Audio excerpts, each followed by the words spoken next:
أما بعد فأعوذ بالله من الشيطان الرجيم. بسم الله الرحمن الرحيم.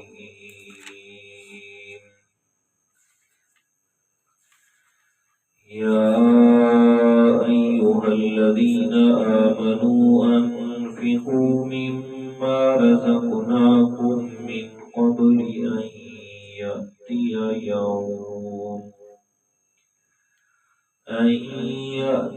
يوم لا بيع فيه ولا خلة ولا شفاعة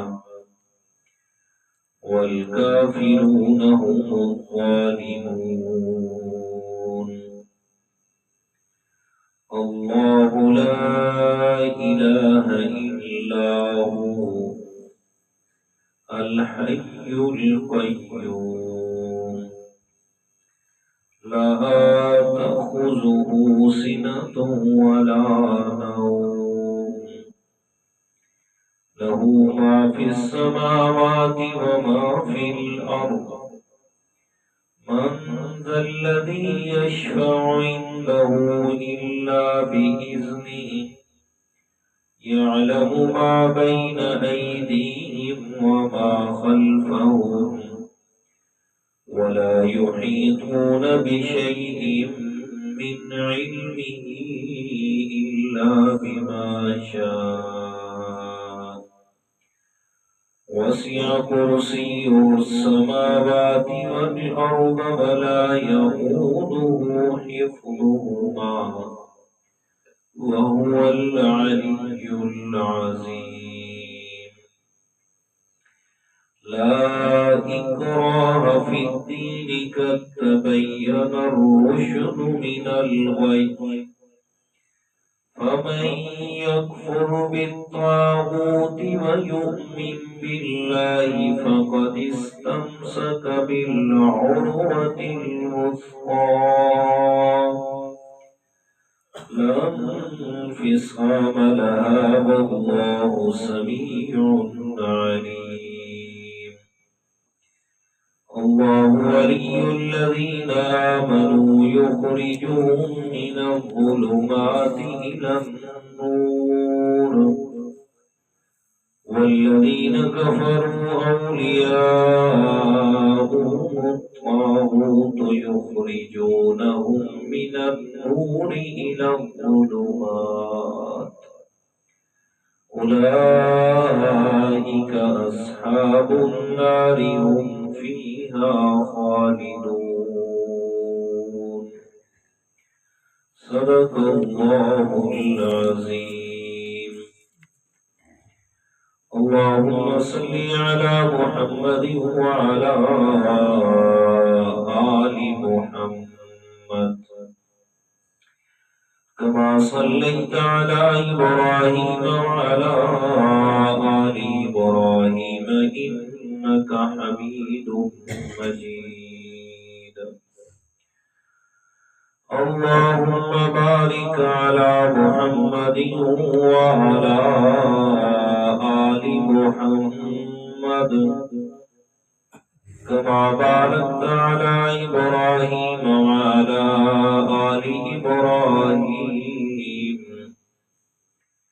إنك حميد مجيد. سبحانك لا علم لنا إلا ما علمتنا إنك أنت العليم الحكيم. اللهم مقلب القلوب ثبت قلبي على دينك. اللهم منور القلوب نور قلوبنا بالقرآن.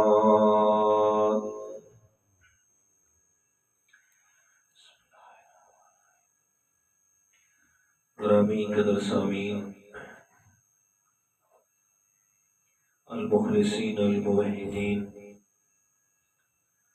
دوستوں، بزرگوں، عزیز ساتھیوں، اللہ تعالی کی خاص رحمت اور اس کی توفیق سے آج ہمارا درس قرآن سورۃ البقرہ کی آیت نمبر 254 سے شروع ہو رہا ہے، اور اس کے ساتھ ہی جو بات شروع میں عرض کی تھی کہ سورۃ البقرہ کا جو اللہ تعالیٰ نے دعویٰ بیان فرمایا ہے،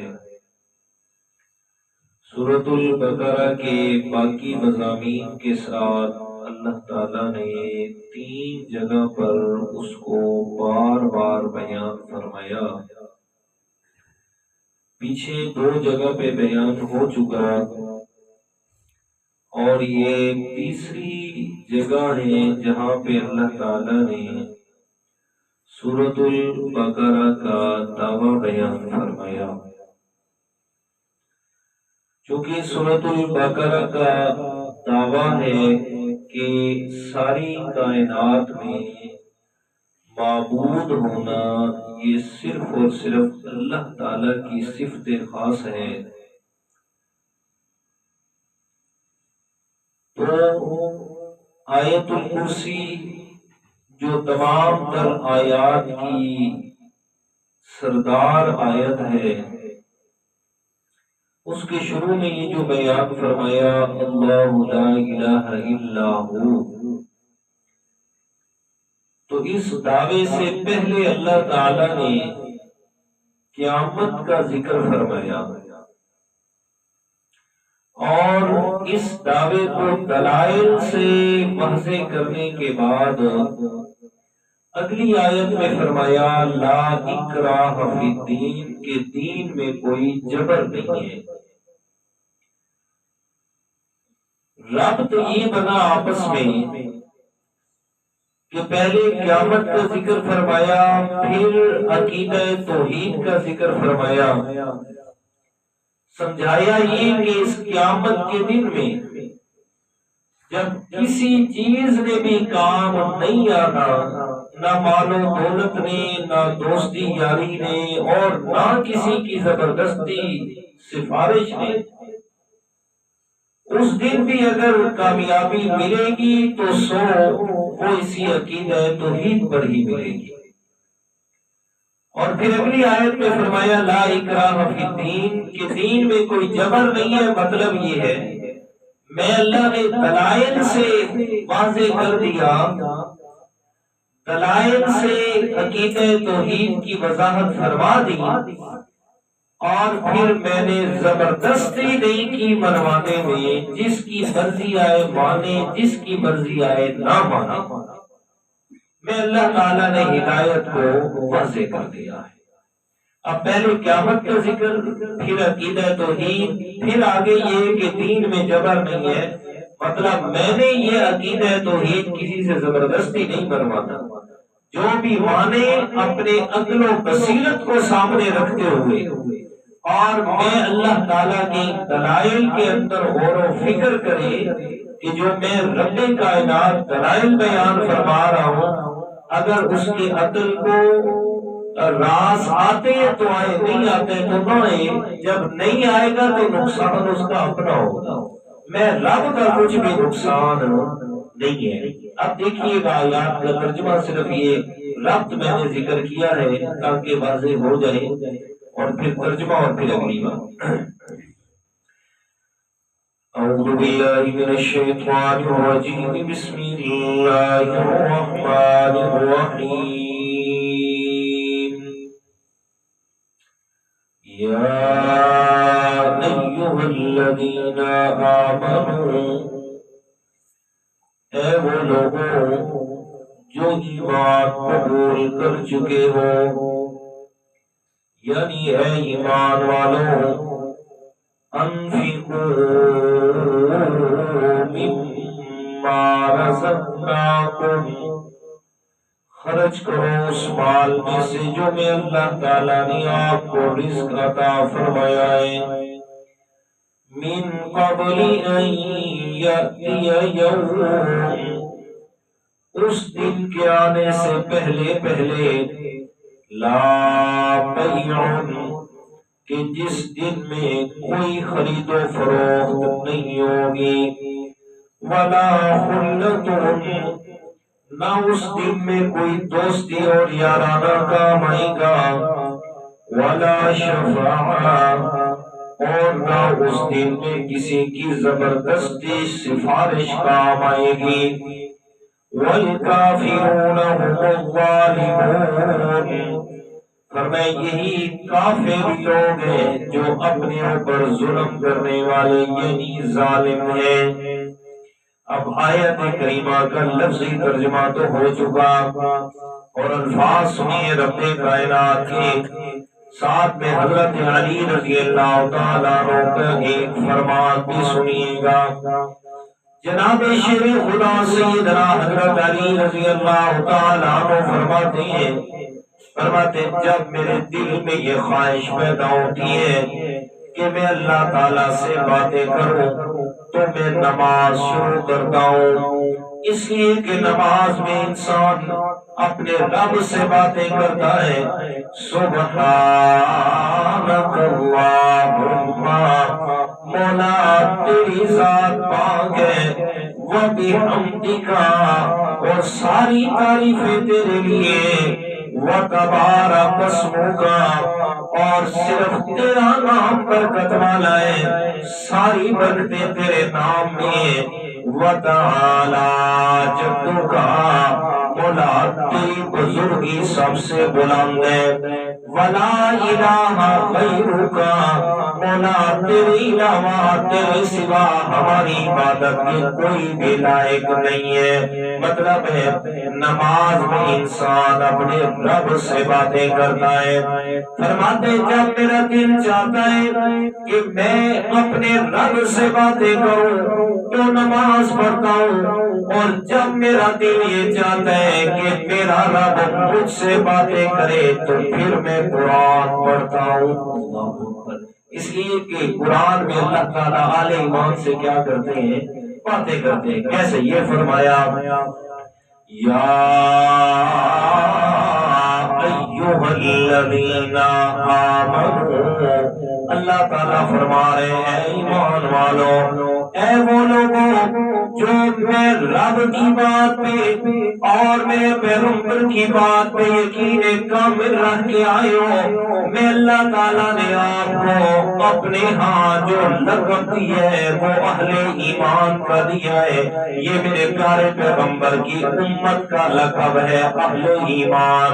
یا ایھا الذین آمنوا کا لفظ جو ہے قرآن مجید میں اللہ تعالیٰ نے مختلف امتوں کے القاب بیان فرمائے ہیں۔ فرمائے ان الذین آمنوا والذین ہادوا والنصارى والصابئین من آمن باللہ والیوم الآخر وعمل صالحا فلا خوف علیہم ولا هم يحزنون۔ ان الذین آمنوا اہل ایمان مراد میرے پیغمبر کی امت، والذین ہادوا اور وہ لوگ جو یہودی ہوئے یعنی حضرت موسیٰ علیہ السلام کی امت، والنصارى اور جو عیسائی ہوئے یعنی حضرت عیسیٰ علیہ السلام کی امت، والصابئین اور جو صابی ہوئے یعنی حضرت ابراہیم علیہ السلام کی امت۔ فرمائے یہ ان کے القاب بیان فرمائے، ان میں سے جو اپنے پیغمبر کی امت کو لقب دیا وہ لفظ آمن ہوئے یعنی اے ایمان والو، انفقوا مما رزقناکم خرچ کرو وہ مال رزقناکم جو میں اللہ نے تمہیں دیا ہے۔ دیکھیے گا رزقناکم یہ نہیں کہا کہ اپنا مال خرچ کرو، اگر یہ کہا ہوتا نا تو یقیناً ہمیں اپنی چیز بڑی پیاری ہے، بہت پیاری ہے، ہم نہیں چاہتے کہ ہمارے جیب میں سے کھل جائے، اس لیے اللہ تعالیٰ نے فرمایا مال دیا ہوا بھی میرا ہے، وہ میں نے تمہیں دیا ہے۔ رزقناکم جو میں نے تمہیں دیے اسی میں سے مما تھوڑا بہت خرچ کر دو، سارا بھی نہیں، سارا بھی نہیں کہا، فرمایا مما رزقناکم، اس میں سے تھوڑا بہت میں اللہ تعالیٰ کے راستے میں خرچ کرو، اور کب خرچ کرنا ہے؟ من قبل ان یاتی یوم، اور میں اس دن کے آنے سے پہلے پہلے لا بیع، کہ جس دن میں خرید و فروخت تجارت کام نہیں آئے گی، لا بیع، کہ جس دن کے اندر تمہیں پیسے سے بھی کوئی نیکی ملنے والی نہیں ہے۔ اور اللہ تعالیٰ نے سورۃ المنافقون میں ذکر فرمایا، یا ایھا الذین آمنوا لا تلھکم اموالکم ولا اولادکم عن ذکر اللہ، اہل ایمان، تمہارا مال، تمہاری اولاد تمہیں کبھی بھی اللہ کے ذکر سے نہ روکے۔ اگلی آیت اسی کی تفصیل فرمائی، وَأَنفِقُوا مِمَّا رَزَقْنَاكُمْ مِن قَبْلِ أَن يَأْتِيَ أَحَدَكُمُ الْمَوْتُ فَيَقُولَ رَبِّ لَوْلَا أَخَّرْتَنِي إِلَى أَجَلٍ قَرِيبٍ فَأَصَّدَّقَ وَأَكُن مِّنَ الصَّالِحِينَ۔ یا اللہ تعالیٰ نے انسان کے مرنے کے وقت جو جو خواہشات انسان نے کرنی ہے ان میں سے ایک خواہش کا ذکر فرمایا ہے۔ فرمایا انسان جب موت کا وقت آتا ہے وہ یہی خواہش کرتا ہے، مولا صرف ایک دفعہ مہلت دے دے، صرف ایک دفعہ میری زندگی تھوڑی سی زیادہ کر دے۔ جو تجھے زندگی مل جائے تو تو کیا کرے گا؟ فَأَصَّدَّقَ، مولا میرا یہ کام ہوگا کہ اپنے مال میں سے تیرے راستے میں خرچ کروں گا۔ جی یہی فرمایا، اس دن کے آنے سے پہلے پہلے، موت کے آنے سے پہلے پہلے، قیامت سے پہلے پہلے میں اللہ کے راستے میں مال خرچ کر لو۔ حدیث مبارکہ بھی سنیے گا، فرمایا قال النبی صلی اللہ علیہ وسلم العبد مالی مالی فإن مالہ ثلاث۔ میرے پیارے پیغمبر نے فرمایا ہر انسان کہتے ہیں میرا مال میرا مال میرا مال، حالانکہ انسان کے صرف 3 مال ہے، چوتھا مال اس کا نہیں ہے۔ فرمایا پہلا فَأَكَلَ فَأَفْنَى، جو کھا گیا اور ہضم کر گیا وہ اس کا اپنا مال ہے۔ دوسرے نمبر پہ فَلَبِسَ فَأَبْلَى، فرمایا جو پہن کے پرانا کر گیا وہ اس کا اپنا مال ہے۔ اور تیسرا وہ مال جو اپنے ہاتھ سے اللہ کے راستے میں خرچ کر گیا اور آخرت کے لیے ذخیرہ بنا گیا، فرمایا وہ اس کا اپنا مال ہے۔ فرمایا باقی جو فَهُوَ ذَاهِبٌ وَتَارِكُهُ لِلنَّاسِ، باقی جو چھوڑ کے جا رہا ہے وہ اس کا نہیں ہے، وہ اس کے پیچھے براسا کا ہے۔ اپنا مال کون سا ہے؟ جو اپنے ہاتھ سے خرچ کر گیا۔ اللہ اکبر۔ شریعت کا مسئلہ بھی سن لیں۔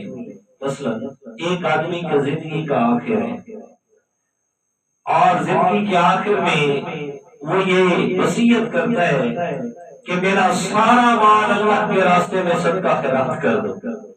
شریعت کہتی ہے اب تو اپنے سارے مال کی وصیت نہیں کر سکتا، اگر کرے گا بھی صحیح تو مال کے تیسرے حصے، مال کے تیسرے، یعنی ابھی زندہ ہے، مرا نہیں، ابھی زندہ ہے اور زندگی کا آخر ہے کہ بس اب میں بچتا نہیں ہوں، پھر وہ نیک بن رہا ہے کہ جی میں سارا مال اللہ کے راستے میں دیتا ہوں۔ شریعت کا حکم ہے کہ اب وہ سارا مال دے نہیں سکتا، ابھی تو زندہ ہے اور 2 حصے مال کا یہ مالک نہیں رہا، اور جب مر گیا اور میں پھر کہاں سے رہ گیا؟ پھر تو سب کچھ ختم، سب کا سب پچھڑوں کا ہو گیا، بس مال اپنا وہی کام آنا ہے جو اپنے ہاتھ سے اللہ کے راستے میں کیا کر گیا، خرچ کر گیا۔ اور اس دور میں تو میں کہتا ہوں یقیناً ایسے ہی ہے کہ جو بھی کرنا ہے اپنے ہاتھ سے کر دو۔ جو پیچھے آپ مال چھوڑ کے گئے ہو نا تو بس اللہ ہی رحم کرے، پچھلوں نے ایک دوسرے کے بال ہی اکھیڑنے ہیں مال کے پیچھے، تیرا تو کسی نے خیال ہی نہیں کرنا۔ ٹھیک ہے کہ تو جو چھوڑ کے گئے کسی کو خیال ہی نہیں آنا، بھائی وہی جو اپنے ہاتھ سے خرچ کر گیا۔ اس لیے اللہ تعالیٰ نے فرمایا انفقوا مما رزقناکم من قبل ان یاتی یوم، اس دن کے آنے سے پہلے پہلے اپنے ہاتھ سے میرے دیے ہوئے مال میں سے خرچ کر کے جاؤ، وہ دن کتنا سخت ہوگا، لا بیع فیہ، فرمائے کہ جس دن میں کوئی تجارت نہیں ہے، کوئی مال خریدنے اور بیچنے والی بات نہیں ہے، ولا خلۃ، دنیا میں انسان کو اپنے یاروں اور دوستوں پہ بڑا فخر ہوتا ہے کہ فلاں میرے کام آئے گا، میری مشکل آ گئی، فلاں جناب اتنے میرے دوست ہیں میری مشکل میں آ کے مدد کریں گے، اپنے دوستوں پہ بڑا فخر ہونا ہوتا ہے۔ قرآن مجید نے فرمایا ولا خلۃ، قیامت کے دن کوئی بھی برادری کوئی بھی دوستی کام نہیں آئے گی، الاخیاء یومئذ بعضهم من بعض، فرمایا وہ قیامت کا دن ایسا ہوگا کہ دوست ایک دوسرے سے دور بھاگ رہے ہوں گے، ایک دوسرے سے جان چھڑا رہے ہوں گے، فرمایا دوست تو بڑی دور کی بات ہے۔ آخری پارے میں اللہ تعالیٰ نے قیامت کا منظر بیان فرمایا ہے، فرمایا یوم یفر المرء من اخیہ وامہ وابیہ وصاحبتہ وبنیہ لکل امرئ منہم یومئذ شأن یغنیہ، اور میں اس دن میں یہ قریبی رشتہ دار انسان کے کہ جن کے بغیر انسان کا گزارا ہی نہیں ہے، پر میں والدین اپنی اولاد سے بھاگ رہے ہوں گے، اولاد اپنے والدین سے دور جا رہی ہوگی، بھائی کو دیکھ کے دور بھاگ رہا ہے، بہن بھائی کو اور بھائی بہن کو دیکھ کے دور بھاگ رہا ہے، اور میں بیوی اپنے خاوند کو دیکھ کے خاوند اپنی بیوی کو دیکھ کے دور بھاگ رہے ہیں، اور میں یہ کیوں ایسا منظر ہے؟ اس لیے کہ لکل امرئ منہم یومئذ شأن یغنیہ، ہر ایک کو اپنی بڑی ہوگی کہ جس کی وجہ سے ہر ایک دوسرے سے بے پرواہ ہو جائے گا، اور میں اس دن کے آنے سے پہلے کہ جس دن میں نہ کوئی تجارت نے کام آنا ہے، نہ کوئی خریدی جائے گی نیکی کہ میرے پاس پیسے ہیں اور میں پیسوں سے نیکی خرید لوں، ولا خلۃ، نہ کوئی دوست میں نیکی دینے کے لیے تیار ہوگا، ولا شفاعت، اور نہ کوئی زبردستی اللہ تعالیٰ سے بات منوا لے گا، کسی کی زبردستی کی شفاعت بھی کام نہیں آنی، والکافرون هم الظالمون، اور میں اس دن میں کافر لوگ جو اپنے اوپر ظلم کر کے اعلان ہوگا یہی لوگ ظالم ہیں، یہی اللہ تعالیٰ کے احکامات کا انکار کرنے والے، یہی اللہ تعالیٰ کے دیے ہوئے مال میں سے اللہ کے راستے میں خرچ نہ کرنے والے تھے۔ یہ قیامت کا منظر بیان کیا، اب آگے وہ مسئلہ بیان فرما دیا، فرمایا پریشان نہ ہو، افسوس نہ ہو، آگے جو بات آ رہی ہے جس کے دل میں اس پر یقین کامل ہے، اللہ تعالیٰ اس کے لیے آسانیاں پیدا فرما دوں گا، اس کے لیے میں اللہ تعالیٰ راحت والا راستہ کھول دوں گا۔ وہ کیا ہے؟ فرمایا اللہ لا الہ الا ہو، فرمایا وہ دعویٰ یہ ہے کہ اللہ تعالیٰ وہ ذات ہے لا الہ الا ہو، کہ جس اللہ تعالیٰ کے علاوہ کوئی بھی الہ نہیں ہے۔ اکثر عرض کرتا رہتا ہوں کہ آج لا الہ الا اللہ کا بڑا ذکر کیا جاتا ہے اور کرایا بھی جاتا ہے، سارا کچھ کیا جاتا ہے، اور جو سب سے بڑی میں کہتا ہوں کمی ہے نا، وہ اس بات کی ہے کہ لا الہ الا اللہ کا مفہوم نہیں سمجھایا جاتا کہ لا الہ الا اللہ کہتے کسے ہیں۔ لوگ تو یہ کہتے ہیں جی کلمہ پڑھ رہے ہیں، مسلمان تو ہیں نا، کلمہ پڑھ لیے تو کہاں سے شرک آیا؟ شرک کا شبہ ہی نہیں ہے مہاراج جس نے کلمہ پڑھ لی ہے۔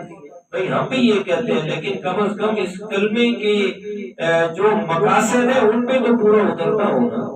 اب ایک آدمی کلمہ پڑھ رہا ہے اور اس کے مقاصد پورے نہیں کر رہا، تو بھلا کیسے وہ یہ بات کہہ سکتا ہے کہ میں کلمہ پڑھ کے اپنے ایمان کو مضبوط کیے ہوئے ہوں؟ اس لیے حکم فرمایا نا کہ جو کلمے کے فرائض ہیں ان میں سے یہ بھی ہے کہ زندگی میں ایک دفعہ کلمہ پڑھنا، اور پھر یہ تو فرض ہے، پھر اس کے بعد ہر روز بار بار کلمہ پڑھنا کہ اگر کچھ غلطی ہو بھی گئی تو میرے ایمان کی تجدید ہوتی رہے، ایمان کی تجدید ہو، مولا مجھ سے غلطی ہوگی میں کلمہ پڑھ رہا ہوں، بار بار پڑھتا رہے۔ اور دوسری بات یہ ہے کہ جس سبق کو جتنا زیادہ بار بار یاد کیا جاتا ہے نا، تو جب مشکل آتی ہے تو زبان پہ بے کیف وہی جملے آتے ہیں، وہی جملے آتے ہیں۔ میں آپ کو اس کی مثال دے دیتا ہوں۔ اکثر لوگ کیا ہے، غصے میں گالیاں دے رہے ہوتے ہیں، جب غصہ آتا ہے نا بڑی گالیاں دیتے ہیں۔ اب دیکھیے گا وہ جو غصے میں گالیوں کا دینا، جی جائے کہ وہ گناہ ہے ساری باتیں، لیکن میں بات اور سمجھانا چاہ رہا ہوں کہ وہ انسان کی طبیعت کے اندر وہ ساری باتیں معاشرے میں سن سن کے اتنی راسخ ہو چکی ہوتی ہیں کہ گالیاں بھی دے رہا ہوتا ہے اور اسے اس بات کا شعور بھی نہیں ہوتا کہ میں غلط کام کر رہا ہوں۔ اب اسی کے برعکس اگر کوئی دوسرا آدمی جو گالی نہیں دیتا، جو گالی جب وہ سنے گا نا تو سن کے کہا یار کتنا بیچارہ بے وقوف آدمی ہے، کیا ہے گالیاں دے رہا ہے، کتنی بری بات کر رہا ہے۔ اب وہ نہیں دینے والا، اب اگر کسی ایسی آدمی پر کوئی آفت اچانک سے آ جاتی ہے تو جو ہر وقت اللہ کا ذکر کرتا ہے اس کی زبان سے وہی جملے نکلتے ہیں، اللہ اللہ، جو ہر وقت کہہ رہا ہے۔ یہ پچھلے دن نا میرے استاد محترم ڈاکٹر حافظ محمد حسین صاحب رحمت اللہ تعالی علیہ، جن کے پاس میری ایم فل چل رہی ہے، تو وہ اچانک سے فوت ہو گئے۔ اچھا اللہ تعالیٰ ان کو غنی کی رحمت فرمائے۔ بہت بڑے عالم تھے اور اتنے بڑے محقق تھے کہ میں کہتا ہوں بس کوئی علم کا سمندر تھا، بس وہ کہا نا زمین کھا گئی آسمان کیسے کیسے، جب حکم رب کا آ گیا۔ اب اس کی موت کیسے آئی میں بتاتا ہوں۔ استاد جی اکثر ایک جملہ فرمایا کرتے تھے کہ جب وہ سبق پڑھاتے نا تو پھر بعد میں کہتے کہ بھائی یہ ہمارا کمال نہیں ہے، یہ میرے رب کا کمال ہے کہ جو اس نے مجھے سب کچھ عطا کیا ہے، اس طرح پڑھانے سے ہم اکثر یاد رہ جاتے ہیں، ہم اکثر یاد رہ جاتے ہیں۔ اور اکثر ہوتا بھی اسی طرح تھا، ان کا جو پڑھانے کا انداز تھا وہ یکسر، میں صرف تھوڑا عرصہ ان سے پڑھا ہوں، وہ مکمل طور پہ میں اپنا چھوڑ کے انہی کے انداز میں کالج میں پڑھاتا ہوں جو ان کا تھا۔ پڑھا ہر وقت ان کی زبان پہ اللہ کا ذکر سنا ہے میں نے، کلاس میں جب پڑھا رہے ہیں تھوڑا سا درمیان میں کچھ وقفہ آتا تو زبان پہ رب کا ذکر ہوتا، رب کا ہر وقت۔ جب موت آئی ہے، دل کا عارضہ بنا ہے، دل کا ڈیتھ ہوا ہے، تو لے کے اسپتال میں آئی سی یو میں تھے، پھر وہاں سے وارڈ میں، پھر وارڈ میں گئے تو طبیعت بہت ناساز ہوئی، اب لے کے آ رہے ہیں ایمرجنسی کے اندر، زبان پہ ہے اللہ اللہ اللہ۔ جب شدت پکڑی نہ تکلیف نہیں تو فرمایا کہ بھائی مجھے کسی ڈاکٹر کے پاس نہ لے کے جاؤ، چھوڑو، اب مجھے پتا ہے میرا وقت آ گیا، چھوڑ دو مجھے۔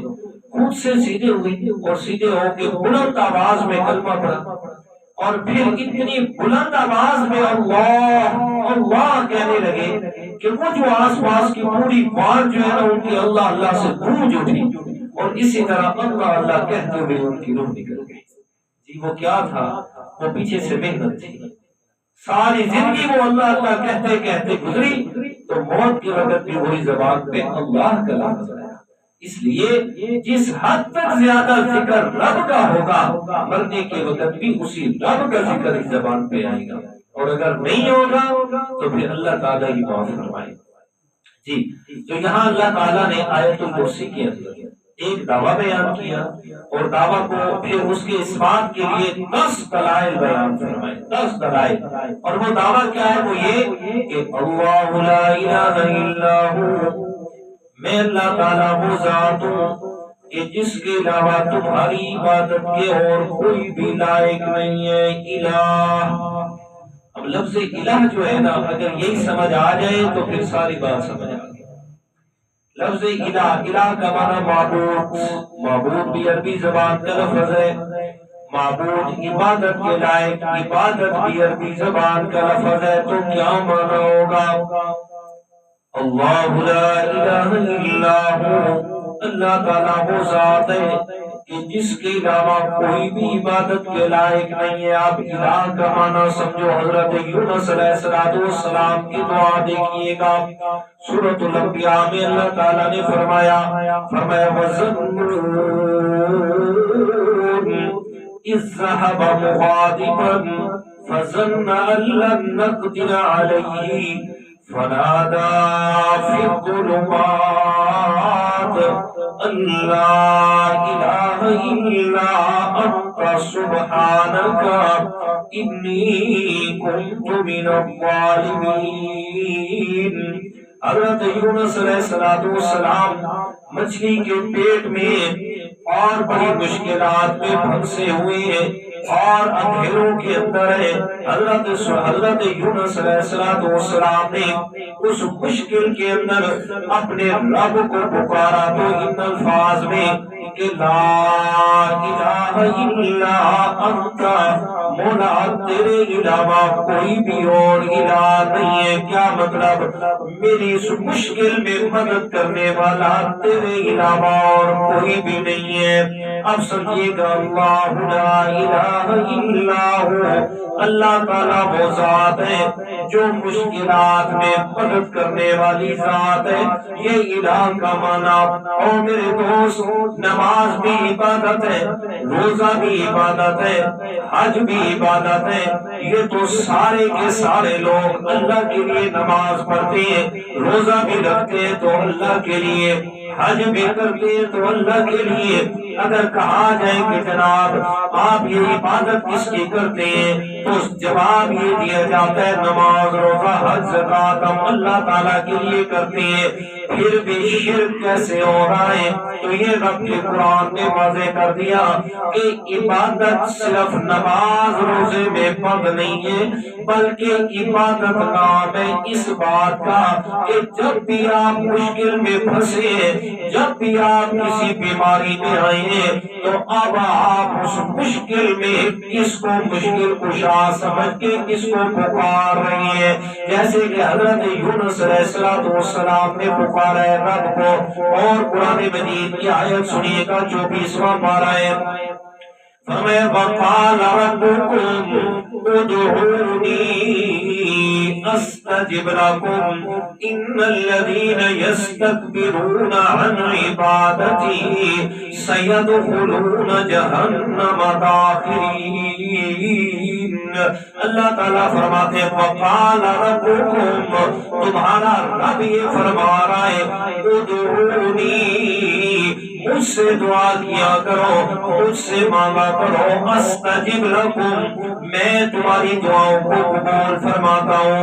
آگے فرمایا ان الذین یستکبرون عن عبادتی، بے شک جو لوگ میری عبادت سے انکار کرتے ہیں، تکبر کرتے ہیں۔ کیا مطلب؟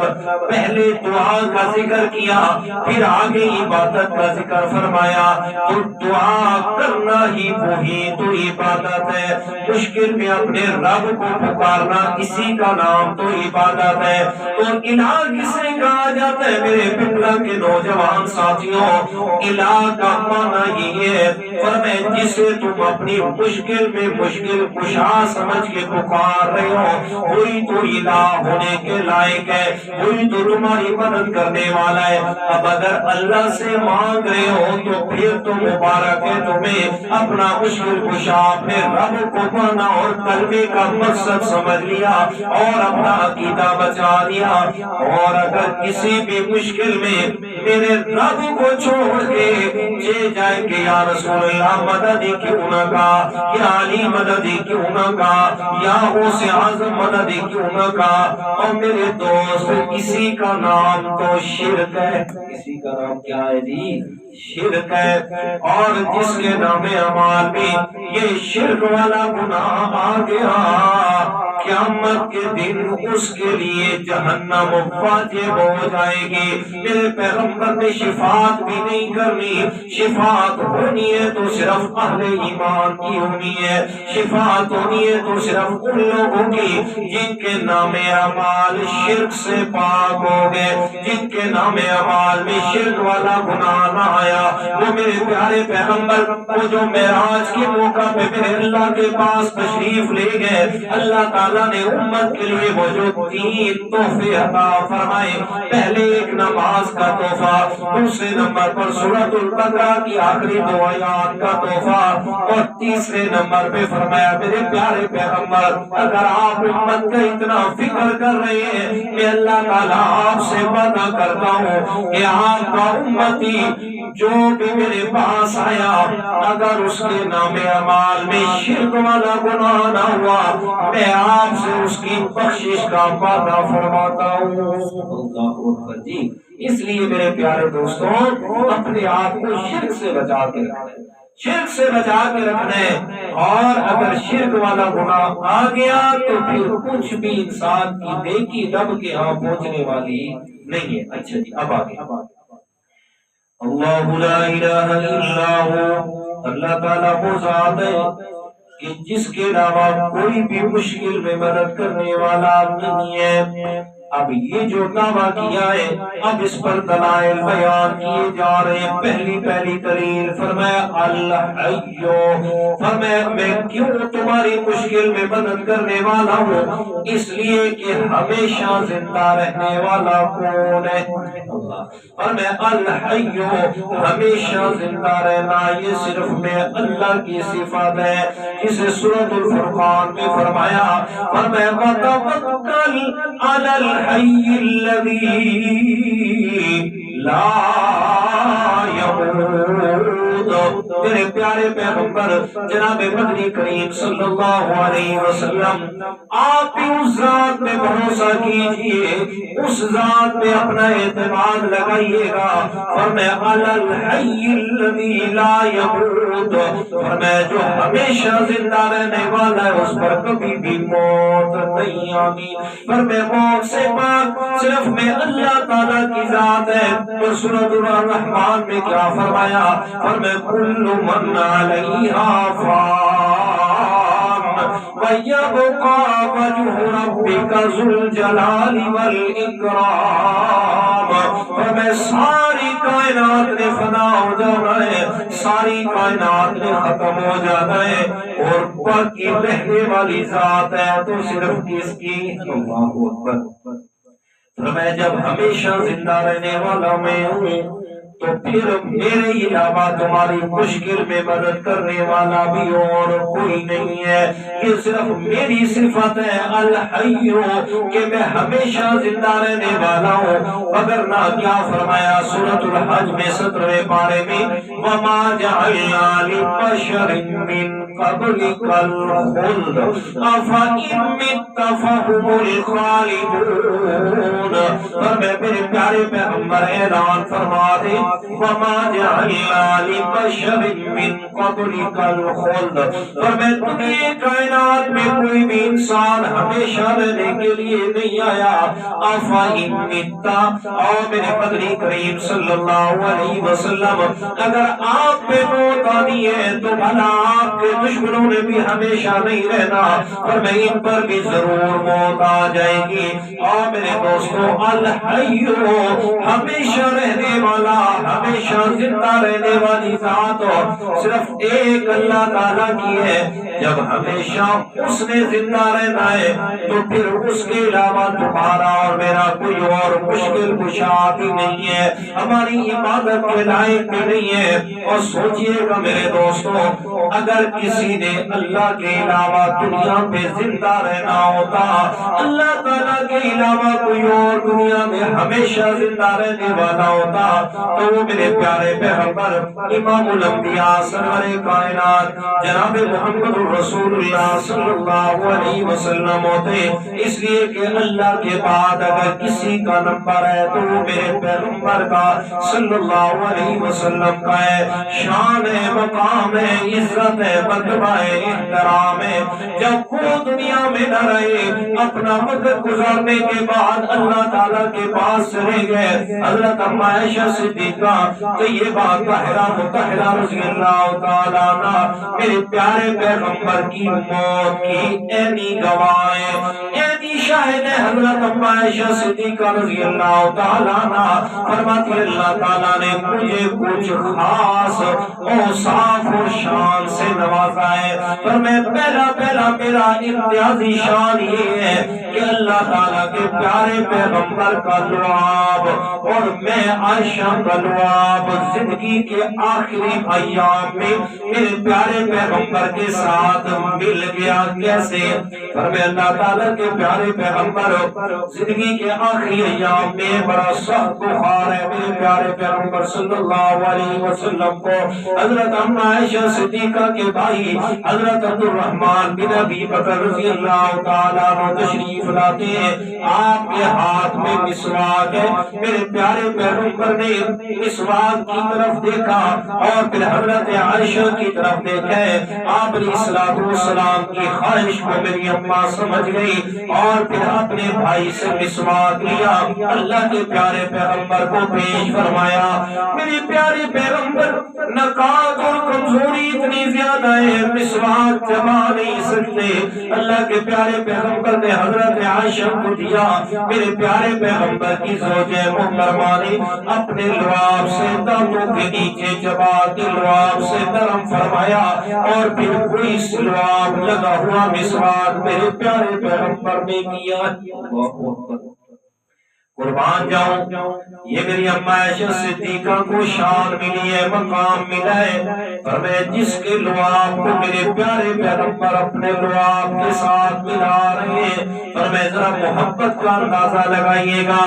آپ علیہ السلام ایک گھر میں تشریف لائے، پر میں حضرت اماں عائشہ صدیقہ نے میرے پیارے پیغمبر کو دودھ کا ایک پیالہ پیش فرمایا، پر میں یا رسول اللہ آپ ذرا پی لیجئے گا۔ اللہ کے پیارے پیغمبر فرماتے ہیں عائشہ آج میرا دل ہے پہلے آپ پیئے میں بعد میں پیوں گا۔ حضرت عائشہ اصرار کر رہی ہے نہیں یا رسول اللہ، ہم تو اس بات کے خواہش مند ہوتے ہیں کہ آپ کا بچا ہوا کھانا کھائیں، اس میں بڑی اللہ تعالیٰ کی برکات ہوتی ہے۔ اللہ کے پیارے پیغمبر فرماتے ہیں عائشہ آج میں جو کہہ رہا ہوں آپ پیئے گا، جلدی جلدی کیجئے۔ حضرت اماں عائشہ صدیقہ نے دودھ پکڑا ہے پیالہ اور پینا شروع فرمایا، پی کے اللہ کے پیارے پیغمبر کو دیا۔ سنیے گا میرے دوستو، اللہ کے پیارے پیغمبر نے فرمایا عائشہ بتانا وہ جگہ کہ پیالے کی کس جگہ پہ آپ کے ہونٹ لگے ہیں، میں پیارا پیغمبر اسی جگہ سے دودھ پیوں گا۔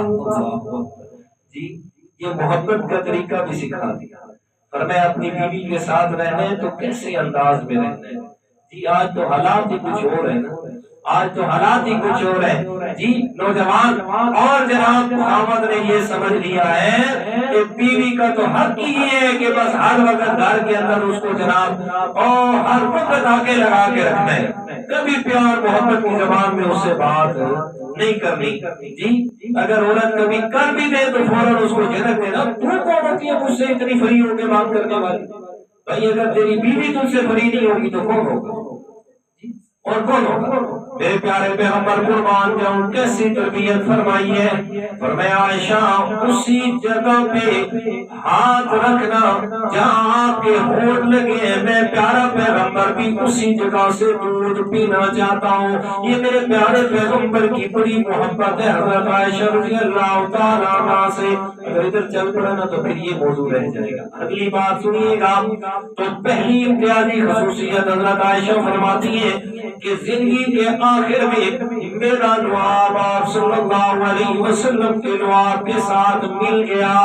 دوسرے نمبر پہ فرماتی ہے میری امتیازی شان یہ ہے کہ زندگی کا آخر ہے آپ صلی اللہ علیہ وسلم کی روح مبارک میں عائشہ کی گود میں نکلی ہے. اللہ کے پیارے پیغمبر حضرت عائشہ رضی اللہ تعالیٰ عنہ کی گود مبارک میں سر رکھے ہوئے ہیں اور بار بار کیا فرما رہے ہیں لا الہ الا انت اللہم انی علی سکرات الموت اللہم انی علی شدت الموت.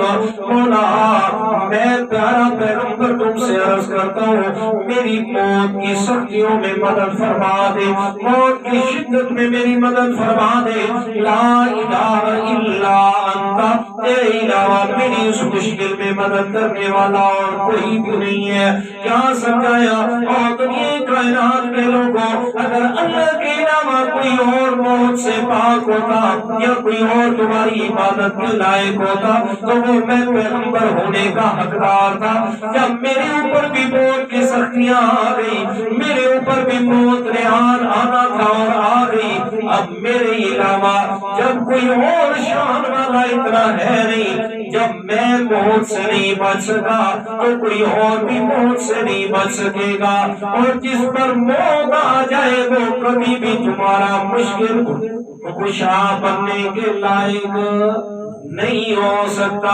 اب دوسری صفت فرمایا اللہ کے پیارے پیغمبر بار بار فرما رہے ہیں اللہم انی علی سکرات الموت اللہم انی علی شدت الموت. یا اللہ میری موت کی سختیوں میں مدد فرمانا. اور سنیے گا ایک اور حدیث مبارکہ بھی سنیے. اللہ کے پیارے پیغمبر فرماتے ہیں فرمایا پیغمبر کی موت اور ایک عام آدمی کی موت میں فرق ہوتا ہے.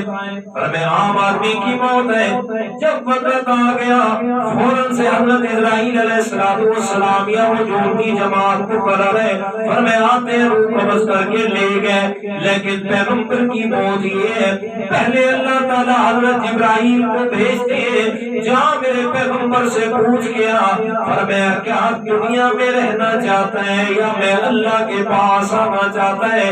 اور میں میرے پیغمبر سے پوچھ گیا جسے اللہ تعالیٰ نے قرآن مجید میں بھی بیان فرمایا بل تؤثرون الحیات الدنیا والآخرۃ خیر وابقی. اور حدیث مبارکہ بھی ہے فرمایا ان اللہ خیر عبدا بین الدنیا والآخرہ فاختار الآخرہ وفی روایت فاختار ما عند اللہ. اللہ تعالیٰ کے پیارے پیغمبر فرماتے ہیں اور میرے ساتھیوں اللہ تعالیٰ نے ایک بندے کو اختیار دی ہے دنیا اور آخرت کے اندر. اور میں دنیا کو پسند کرتا ہے یا میں اللہ کے پاس آنے کو پسند کرتا ہے فاختار الآخرہ اس بندے نے اللہ کے پاس جانے کو پسند فرما لیا ہے.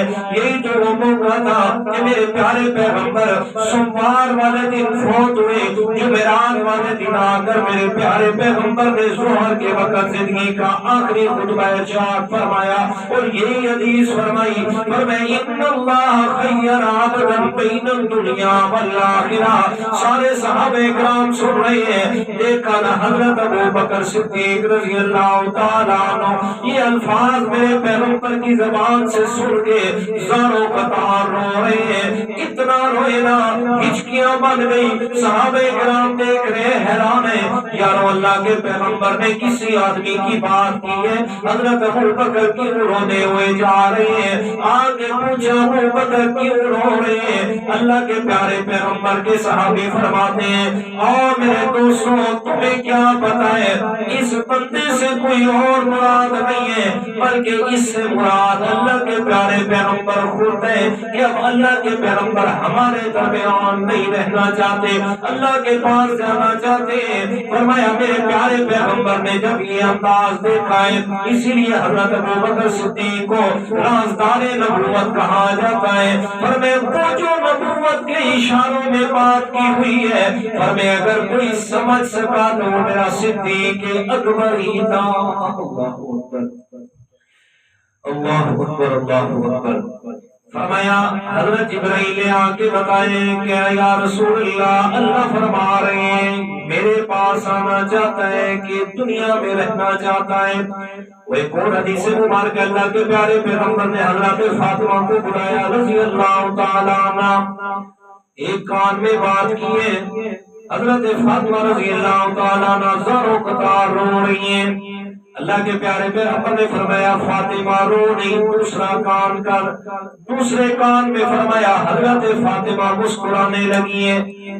پوچھا حضرت عائشہ صدیقہ رضی اللہ تعالیٰ عنہ نے، بیٹی جی بتانا آپ کے بابا جانی نے آپ کو کون سی راز کی بات بتائی ہے کہ آپ رونے لگے ہیں پھر ہنسنے لگی ہیں؟ حضرت فاطمہ رضی اللہ تعالیٰ عنہ فرماتی ہیں پہلی دفعہ اللہ کے پیارے پیغمبر نے فرمایا فاطمہ میں نے آپ کو بلایا ہے، ابھی حضرت جبرائیل میرے پاس آئے ہیں اور انہوں نے اللہ تعالیٰ کا پیغام سنایا ہے اور میں نے پھر اللہ کے پاس جانے کو پسند کر لیا ہے۔ اب میں نے دنیا میں نہیں رہنا، میری جانے کی تیاری کا وقت آ گیا، اب میں نے اللہ کے پاس جانا ہے۔ موت کا پیغام دیا، فرمایا اب میں جا رہا ہوں آپ کو چھوڑ کے۔ حضرت فاطمہ رونے لگی، ابا جی یہ کیا ہے، اب ہمارا کیا بنے گا؟ بیٹی جینا بیٹیوں کے باپ کے ساتھ جو تعلق اور محبت ہوتی ہے، فرمایا وہ بیٹیوں والے ہی سمجھ سکتے ہیں۔ فرمایا میرے پیارے پیغمبر نے دوسرے کان میں فرمایا بیٹی پریشان نہ ہو، میرے سارے خاندان میں سے سب سے پہلے آپ نے میرے ساتھ آ کے ملاقات کرنی ہے۔ اور میں خوش ہو گئی کہ زیادہ وقت نہیں ہوگا، اپنے پاپا سے جلدی جلدی جا کے ملاقات کروں گی۔ بہرحال اللہ کے پیارے پیغمبر نے آخرت کو پسند کیا ہے اور زندگی کا آخر ہے۔ حضرت عائشہ رضی اللہ تعالیٰ عنہ فرماتی ہیں اللہ کے پیارے پیغمبر آخر میں جو الفاظ فرمائے، فرمایا اللہم بالرفیق الاعلی، اللہم الرفیق الاعلی۔ فرمایا یہ الفاظ فرما رہے مولا مجھے رفیق اعلی کے ساتھ ملا دے، اب میں دنیا میں نہیں رہنا چاہتا۔ فرمایا آپ کی انگلی مبارک ایسے اٹھی ہوئی ہے اور یہ فرما رہے ہیں آہستہ آہستہ میرے پیارے پیغمبر کی انگلی مبارک آ گئی، آ کے اپنے جسم کے ساتھ ہاتھ لگ گیا۔ اور حضرت عائشہ کیا فرماتی ہیں، فرمایا اسی دوران میرے پیارے پیغمبر کی روح مبارک نکلی ہے، اور جب روح مبارک نکلی میں عائشہ نے ایسی خوشبو سونگی ہے کہ میں اپنی زندگی میں دوبارہ وہ خوشبو مجھے نصیب نہ ہوئی، وہ جو اللہ کے پیارے پیغمبر کی روح مبارک نکلنے کی خوشبو تھی۔ فرمایا یہ میرے پیارے پیغمبر کی موت کی عینی گواہ حضرت عائشہ ہے۔ فرمایا کہ میری گود میں اللہ کے پیارے پیغمبر کی زندگی کا آخری وقت گزرا ہے، آپ کا روح مبارک میری گود میں نکلا۔ حضرت عائشہ حضرت فاطمہ رضی اللہ تعالیٰ عنہ یہ فرما رہی ہے یا ابتاؤ من جنت الفردوس ماوا، او میرے پیارے ابا جان آپ تو دنیا چھوڑ کے چلے گئے اور آپ نے اپنا ٹھکانہ جنت الفردوس میں بنا لیا ہے۔ اس لیے اللہ کے پیارے پیغمبر جب فوت ہو گئے صحابہ کرام غم میں نڈھالے، فرمایا حضرت عمر نے تلوار نکال لی اور فرمانے آپ میں سے جس نے کہا نا اللہ کے پیارے پیغمبر فوت ہو گئے میں نے اسے قتل کر دیا، غم کی وجہ سے ہوش میں نہیں ہے، کہتے جس نے کہا فوت ہو گئے میں نے اسے قتل کر دینا ہے۔ حضرت ابوبکر صدیق رضی اللہ تعالیٰ عنہ اللہ کے پیارے پیغمبر سے اجازت لے کے وہ جو مدینہ شریف کے باہر ان کا باغ اور بیوی رہتی تھی ان سے ملنے کے لیے گئے تھے، وہاں سے واپس آئے۔ جیسے ہی آئے آگے حضرت اما عائشہ صدیقہ رضی اللہ تعالیٰ عنہ کے سیدھے حجرہ مبارک میں تشریف لے گئے. میرے پیارے پیغمبر کا جسم مبارک ہے اور اس کے اوپر چادر ہے. حضرت ابو بکر صدیق رضی اللہ تعالیٰ عنہ نے آپ کے چہرے مبارک سے چادر اٹھائی ہے, آپ کے ماتھے مبارک پہ بوسہ دیا اور فرمایا طبت حیا و میتا. فرمایا یا رسول اللہ آپ زندہ تھے تب بھی پاک تھے, اب آپ پہ موت آ گئی ہے اب بھی آپ پاک ہی ہے. اللہ تعالیٰ نے آپ پہ دو موتیں جمع نہیں کرنی. کیا مطلب اب آپ کا موت کا وقت آ گیا, اب آپ پہ موت آ گئی ہے. اس کے بعد آپ کا چہرہ مبارک ڈھانپ دیا, کپڑا رکھ دیا تاکہ مسجد نبی کے اندر دیکھا نہ صحابہ کرام زاروں قطار رو رہے ہیں. حضرت عمر فاروق رضی اللہ تعالیٰ عنہ ہاتھ میں تلوار لیے ہوئے اور کہہ رہے خبردار کسی نے کہا کہ اللہ کے پیغمبر فوت ہو گئے تو میں نے اسے قتل کر دینا ہے. حضرت ابو بکر صدیق سیدھے آئے اللہ کے پیارے پیغمبر کے مصلی پہ, آپ کے منبر پہ آئے اور آ کر اللہ کے پیارے پیغمبر کے صحابی نے خطبہ ارشاد فرمایا. فرمایا نسلک یا عمر, عمر حوصلہ کرو صبر کر, سن تو صحیح نا, ذرا توجہ تو کر میری بات کی طرف. اور خطبہ ارشاد فرمایا فرمایا من کان منکم یعبد محمدا فإن محمدا قد مات ومن کان منکم یعبد اللہ فإن اللہ حی لا يموت. فرمایا تم میں سے جو بھی آدمی اللہ کے پیارے پیغمبر کی عبادت کرتا تھا سن لے کہ اللہ کے پیغمبر پہ موت آ گئی ہے, اس کا معبود دنیا سے چلا گیا. اور تم میں سے جو بھی اللہ تعالیٰ کی عبادت کرتا تھا فإن اللہ حی لا يموت, اللہ تعالیٰ وہ ذات ہے جس پہ کبھی بھی موت نے نہیں آنا, جس نے ہمیشہ زندہ رہنا ہے. پھر قرآن مجید کی آیات پڑھی فرمایا انک میت و انہم میتون. اللہ تعالیٰ نے پہلے فرما دیا تھا میرے پیغمبر اگر آپ کو دشمن دانا دے رہے ہیں کہ یہ ختم تو اس کا دین بھی ختم, پر میں خیال کرنا نہیں. اللہ تعالیٰ نے پہلے ہی بتایا تھا کہ میرے پیغمبر نے دنیا سے جو نہیں جانا ہے اس کا وقت آ گیا. حضرت عمر رضی اللہ تعالیٰ عنہ جب دیکھی بات اور سنی اور سمجھ آئی گھٹنوں کے بل گر گئے اور زاروں قطار رو رہے ہیں اور کہتے رحم اللہ ابا بکر, اللہ تعالیٰ رحمت کرے ابو بکر پہ جس نے آ کر ہمیں سنبھالا ہے. ہمیں تو جناب ہوش ہی ہمارے ختم ہو گئے تھے, ہمارے ذہن میں یہ خیال تھا کہ پہلے ہم دنیا سے جائیں گے بعد میں اللہ تعالیٰ کے پیارے پیغمبر نے دنیا سے جانا ہے. بہرحال فرمایا حضرت اما عائشہ صدیقہ رضی اللہ تعالیٰ عنہ فرماتی ہے اللہ تعالیٰ نے مجھے امتیازی خصوصیات دی ہے.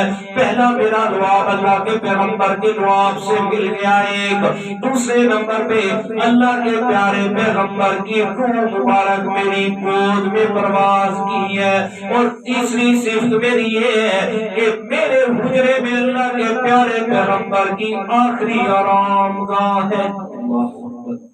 اس لیے کہ اللہ کے پیارے پیغمبر کی حدیث مبارکہ یہ بھی حضرت ابو بکر صدیق نے ہی مسئلہ حل فرمایا تھا کہ جب یہ بات چلی کہ قبر کہاں بنائی جائے, کیسے بنائی جائے, کدھر بنائی جائے, جنت البقیع میں کہاں, آپ علیہ الصلوۃ والسلام کی حدیث مبارکہ حضرت ابو بکر صدیق رضی اللہ تعالیٰ عنہ نے بتلائی اور سنائی کہ اللہ کے پیارے پیغمبر سے میں نے یہ بات سنی تھی بذات خود کہ اللہ کے پیغمبر نے فرمایا کہ اللہ نے نبی اور پیغمبر کے لیے یہ قانون بنایا ہے کہ وہ جس جگہ فوت ہوتا ہے ادھر ہی دفن ہوتا ہے, اور میں اس کے جسم مبارک کو اٹھا کے کسی اور جگہ لے جانے کی اجازت نہیں ہے. تو اسی جگہ پہ ان کی قبر مبارک بنائی گئی اور آپ علیہ الصلوۃ والسلام کو دفن فرمایا گیا.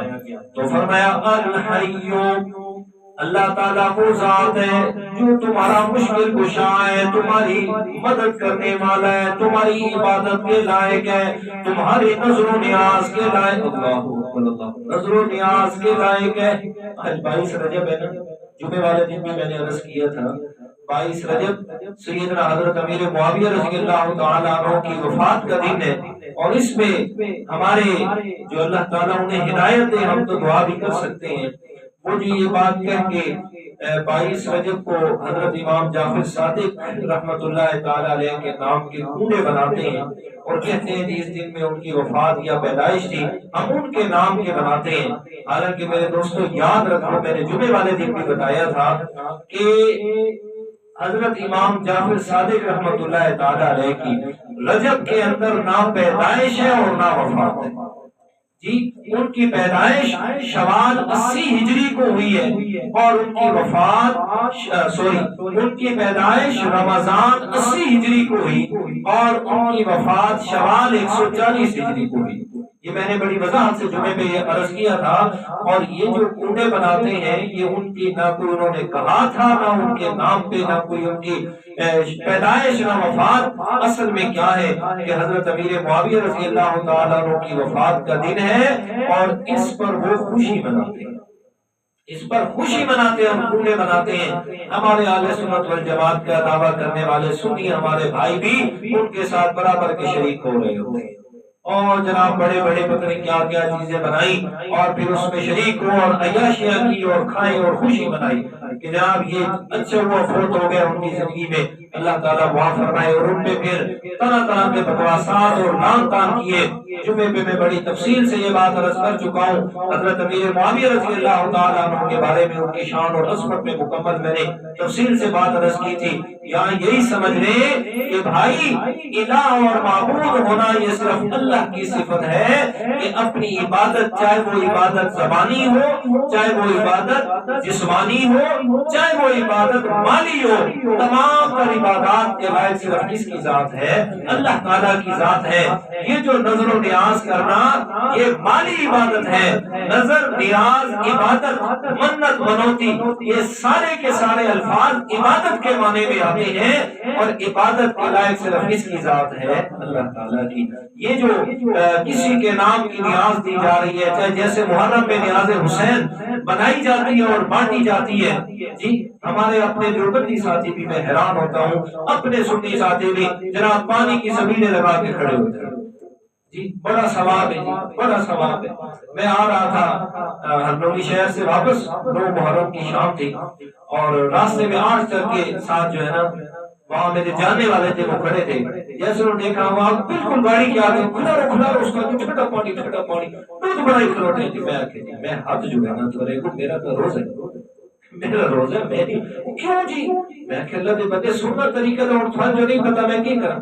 سنت تو ہے میرے پیارے پیغمبر کی 9، 10 یا 10، 11 کا کیا رکھنا روزہ۔ آپ جی ادھر پانی کی زمینیں لگا کے کھڑے۔ اور دوسری بات یہ ہے آپ کے بقول کہ حضرت حسین رضی اللہ تعالیٰ عنہ کو 10 دن پانی نہیں ملا کربلا میں جی، 10 دن پانی انہیں وہاں ملا نہیں ہے اور آپ ادھر پانی تقسیم کر رہے ہیں۔ سنت پہ عمل کیسے ہوگا کہ آپ بھی 10 دن پانی نہ پیو؟ بھائی صاحب 10 دن پانی نہ پیو تو تب عمل ہوگا نا۔ یہ کیسا عمل ہے؟ انہوں نے پانی نہیں پیا، دوسرے تھے جناب راج کے۔ عمل تو تب ہوتا کہ 1 یکم محرم سے لے کر 10 محرم تک آپ پانی نہ پیتے، 10 دن پیاس سے گزارتے تو نتیجہ کیا نکلتا؟ پتہ نہیں کتنے وقت پہلے سے یہ سارے کھٹ والی دنیا سے ختم ہو جاتے، یہ ساری کی ساری جناب گندگی دنیا سے ختم ہو جاتی۔ کم از کم ہمارے نوجوان نسل کے عقائد تو اب درست ہوتے جی، کب سے یہ اگر حقیقت میں عمل کرتے عمل خود نہیں کرتے، بکواس کرتے، ان کو پانی نہیں ملا اور ادھر جناب آپ سبیلیں لگا کے کھڑے ہیں۔ یہ کیسا عمل ہے؟ یہ کیسا عشق ہے بھائی؟ یہ کیسی محبت ہے؟ ہمیں تو اس محبت کی سمجھ نہیں آتی۔ یہ تو وہی ہے کہ وہ کچھ چوری والے مجنون ہوتے ہیں اور کچھ جان دینے والے مجنون ہوتے ہیں۔ وہ جا رہی تھی کوئی ایک خوبصورت عورت، اس نے کہا جی میں آپ پہ عاشق ہوں جی بہت زیادہ، ذرا دیکھ تو صحیح میری طرف۔ اس نے کہا اور پاگل میرے تو پیچھا میری بھیر میرے تو بھی سونی آدھی پئی ہے۔ اس نے ایسے پیچھے دیکھ کر اس نے جوتا اٹھا کے منہ پہ مارا۔ اس نے کہا جو اگر میرا عاشق ہو گیا نا پیچھا نہ دیکھے جی۔ اور بھائی اگر حضرت حسین کے سچے عاشق ہیں تو پھر پیاس سے گزارا کرے گا، اگر پانی نہ پی کر تو سچا عاشق نہیں ہے۔ اور پھر قرآن کے درس کی طرف تو قرآن تمہیں بتائے گا کہ نظر و نیاز کے لائق صرف کس کی ذات ہے؟ اللہ تعالیٰ کی۔ اور مشرکین مکہ کے ساتھ اور کون سا جھگڑا تھا؟ اور کون سا جھگڑا تھا؟ یہی تھا نا، وہ اپنے معبودوں کے نام کے نظر و نیاز دیتے تھے، ان کے نام کے حصے نکالتے، ان کے نام کے اپنے مویشیوں میں اپنے جناب جتنے بھی مال و دولت اس میں حصے مختص کرتے، یہ ان کے ہیں۔ اور کہتے کیا؟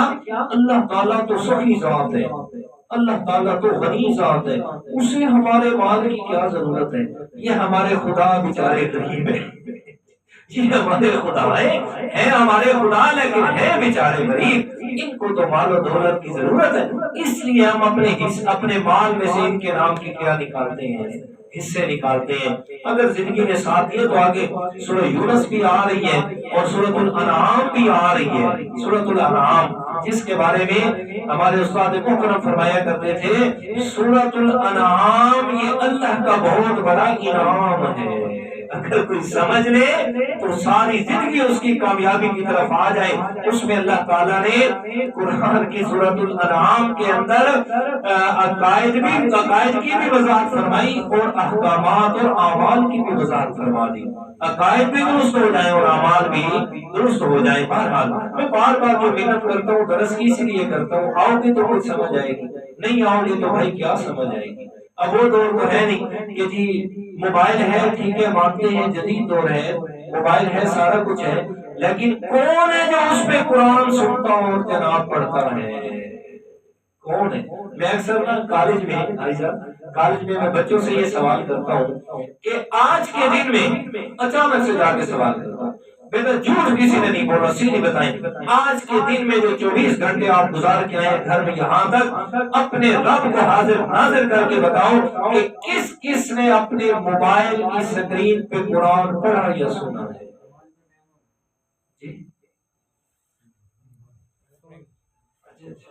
میں چاچا صدیقی میں حضرت بھی اس طرح نماز دا ٹائم ٹھیک ہے ختم کرو تو 15 دہاڑا بعد پھنس دے ہو تو زوری کے پھنسائنا لگتا، ٹھیک ہے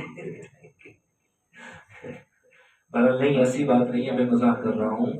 اللہ تعالیٰ آپ کا آنا، یہاں بیٹھنا، قرآن مجید کو سننا سمجھنا اپنی بارگاہ میں قبول و منظور فرمائے۔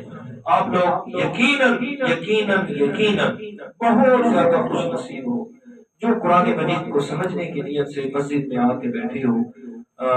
یقین جانیے گا اس بات پر، حدیث مبارکہ بھی ہے کہ آپ صلی اللہ علیہ وسلم نے فرمایا کہ جو بھی قرآن و سنت کو سمجھنے کے لیے مسجد میں آ کے بیٹھتے ہیں، اللہ تعالیٰ ان کو دنیا میں جو نقد انعام دیتے ہیں نا، پہلے نمبر پہ حفتہم الملائکہ، اللہ تعالیٰ فرشتوں کی ایک بڑی جماعت کو بھیجتے ہیں اور جا کر وہ جماعت اس پوری جگہ پہ نا اپنے پروں کا گھیرا دے دیتے ہیں ان لوگوں کے آس پاس، پروں کے گھیرے میں ان کو بند کر دیتے ہیں۔ ایک بات دوسرے نمبر پہ نزلت علیہم السکینہ، اللہ تعالیٰ ان پر اپنی خاص سکینہ تو رحمت کا نزول فرماتے ہیں۔ اور جو سب سے بڑی بات ہے فرمایا اللہ تعالیٰ ان سارے لوگوں کا ذکر اپنے عرش کے فرشتوں کے سامنے کرتے ہیں اور نام لے کے کرتے ہیں، دیکھو میرا بندہ اپنی ساری مصروفیات کو چھوڑ کر میرا قرآن پڑھ رہا ہے، میرا قرآن سمجھ رہا ہے۔ اور اس سے بھی بڑی بات، جب یہ سارے فرشتے اللہ کے سامنے جاتے ہیں نا تو اللہ تعالیٰ ان سے پوچھتے ہیں بتاؤ میرے بندوں کو کیسا پایا؟ یا اللہ وہ تیرا ذکر کر رہے تھے، تیرے پیغمبر کی بات، تیری بات سارا، فرمائے گواہ ہو جاؤ میں نے ان سب کے گناہوں کو معاف کروا دیا۔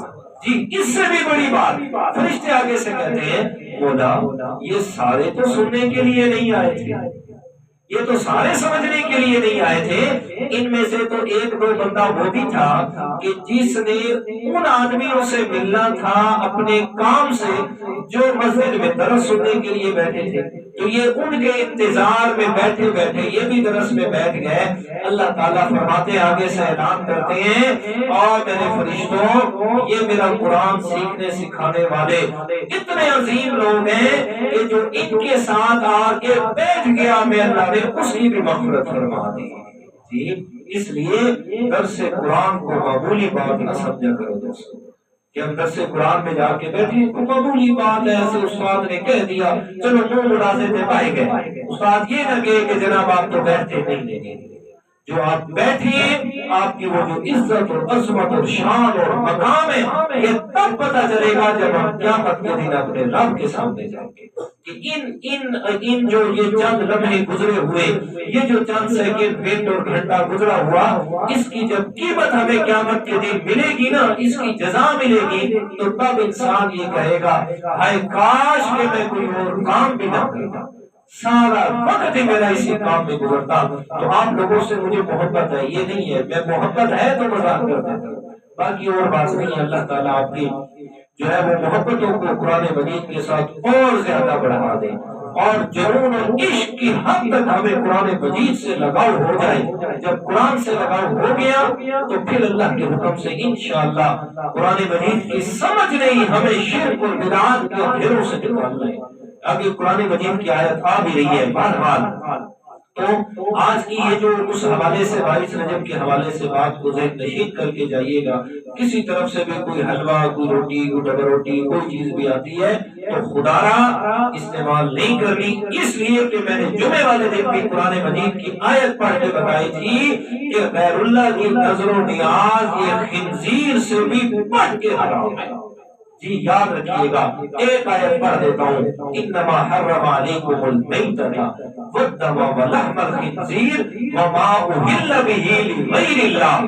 فرمایا کہ پہلے نمبر پہ مردار حرام ہے، دوسرے نمبر پہ دم مسفوح جو ذبح کے وقت خون نکلتا ہے وہ حرام ہے، تیسرے نمبر پہ خنزیر کا گوشت حرام ہے، اور چوتھے نمبر پہ وما اہل لغیر اللہ بہ، میں اللہ کے علاوہ کسی کے نام کی بھی نظر و نیاز کچھ بھی دیا فرمایا وہ خنزیر کے گوشت سے بھی بڑھ کے حرام ہے۔